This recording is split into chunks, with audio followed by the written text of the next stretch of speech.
ইরানের এই যুদ্ধে বাংলাদেশের কি কি প্রভাব পড়তে পারে বলে মনে করেন? বাংলাদেশের অনেক প্রভাব ইতিমধ্যে পড়া শুরু হয়েছে। প্রভাব পড়ে দেখেন, হরমুজ প্রণালী প্রায় 100% আপনার তেল আমদানি রপ্তানির মানে একটা জায়গা, হরমুজ প্রণালী এটা কিন্তু বন্ধ করে দিয়েছে।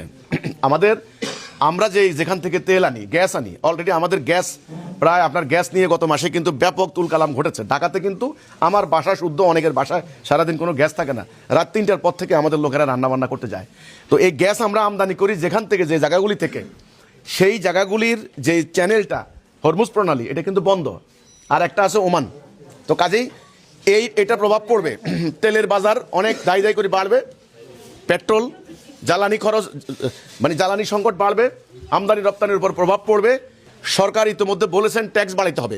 যখনই সরকার ট্যাক্স বাড়াতে যাবেন, জনগণের মানে ভিতরে অসন্তোষ সৃষ্টি হবে।